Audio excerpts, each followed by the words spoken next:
How could I? Sam Allardyce scrunched up his face as he posed the question, having just been asked why Cenk Tosun had remained on the bench.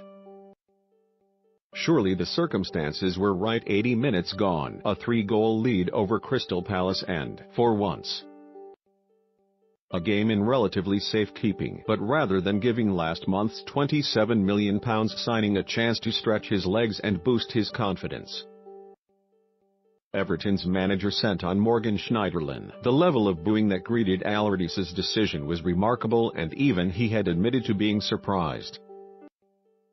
Schneiderlin's insipid efforts this season mean he is anything but a crowd favourite, and the hope at Goodison Park was that they would be given a glimpse of Tosun. We had 2 players injured in the first half, then another injury to Idrissa Gueye, so we had to put Morgan on, Allardyce said. Had we not had injuries, we'd have put attacking players on, particularly when 3-0 up.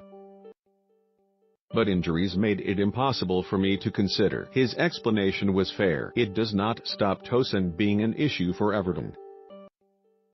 However, he arrived from Besiktas on January 5 and left behind a Champions League campaign, but he has made 3 appearances, amounting to 143 minutes. He is yet to have a shot on target. Those who have watched him in training say his finishing is exemplary, but that is a world away from the Premier League.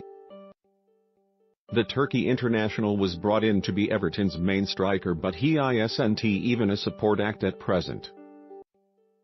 Now the locals are beginning to fear that Tosun will turn out to be like a number of the expensive, underwhelming purchases that have been made on the watch of Steve Walsh, the under-pressure director of football.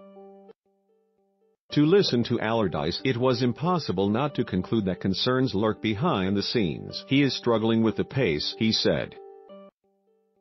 That happens to more players than at DOESNT when they come in January. There are more who struggle than succeed. As time goes on and the more we get closer to our safety, the more we can release and see what has got. There is no doubting his goal-scoring ability, but you have to have the capabilities to get in those positions to score.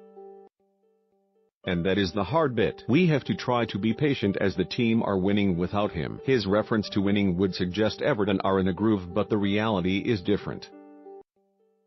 They took advantage of Palace's defensive lapses, but although goals from Gylfi Sigurdsson, Umar Nias and Tom Davies were welcome, it was hardly a joyous affair. Everton won for just the second time in 10 games, but had Christian Benteke been sharper with his finishing, the outcome might have been different, with Wilfried Zaha sidelined for a month.